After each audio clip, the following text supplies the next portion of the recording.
Hello বন্ধুরা, আমার আরও একটি ব্লগে তোমাদের অনেক ওয়েলকাম জানাই। আগামীকাল চলে গিয়েছিলাম একটু মেলাতে, যেটা তোমাদের আগের ভিডিওতে বলেছি আমি যে মেলাতে যাব। তো সেখানে গিয়ে সবার ফার্স্ট দেখলাম সত্যি মন্দিরটাকে খুব সুন্দর করে সাজিয়েছে।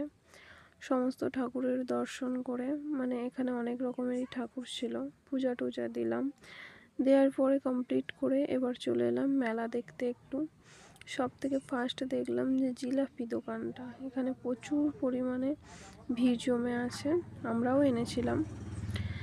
তারপরে মেলার মধ্যে গিয়ে দেখলাম ভেলপুরি দোকান, ফুচকা, বিভিন্ন ধরনের নতুন নতুন কিছু দোকান বসেছে।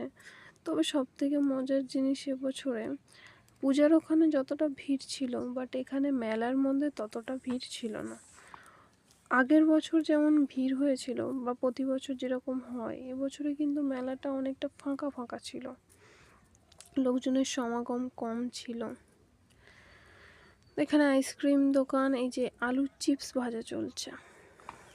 তো মেলার মধ্যে চলে গেছিলাম আমি, বাবা, মা আর চিকুকে সাথে নিয়ে একটু ঘুরতে। বছরের একটা মেলা বলে কথা বা পূজা বলে কথা, যেতে তো হবেই।